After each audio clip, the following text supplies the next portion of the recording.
काहीतरी व्यवस्था सुविधा आपण देतोच आहे आणि त्याचा कणा म्हणजे सगळे लोकप्रतिनिधी आणि अधिकारी ही दोन चाकं आहेत आणि ही जर व्यवस्थित चालली तरच आपली सोयीसुविधा आहे, आपली कामं आहेत ती होणार आहे. बेसिकली प्रत्येकजण हा काही चूक करणारा व्यक्ती आहे असा त्या चष्म्यातनं बघणं हे सोडलं पाहिजे. काही अधिकाऱ्यांच्या चुका असतीलही, आम्ही त्यांना पाठीशी घालणार नाही, त्यांना शास्ती झालीच पाहिजे. पण म्हणून इतर अधिकारी जे आहेत किंवा महानगरपालिकेची बदनामी होणं हे आम्हाला रुचत नाही आहे. आम्ही सगळे लोकप्रतिनिधी तुम्हाला माहिती आहे की त्या दिवशी एकत्रित सर्व गटनेते, उपमहापौर असतील, मी स्वतः आणि आयुक्त आम्ही सगळेच जण होतो.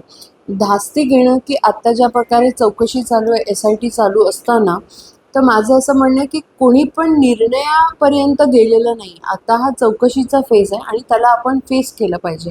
अधिकाऱ्यांना पण माझी अशी चांगली विनंती आहे की नाशिककरांचा जो विश्वास आहे तो सगळ्या यंत्रणेवरती आहे आणि तुम्ही इथे वर्षानुवर्ष कामं केलेली आहेत. मागचे 2 सिंहस्थ देखील तुम्ही पार पाडले आहेत. त्यावेळेस काही प्राधिकरण इथे नव्हतं.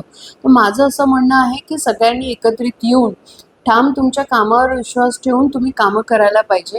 धास्ती घेऊन सुट्ट्यांचा हा जो विषय आहे तो बरोबर नाही, योग्य नाही. आपली कामं थांबली नाही पाहिजे आणि आम्ही ती थांबूही देणार नाही. कारण तुम्ही पाहत असाल ज्या अधिकाऱ्यांनी सुट्ट्या घेतल्या त्यांच्या जागी प्रतिनियुक्ती करून प्रभारी आम्ही ऑलरेडी दिले आहेत आणि कामं सुरळीत सुरू आहेत.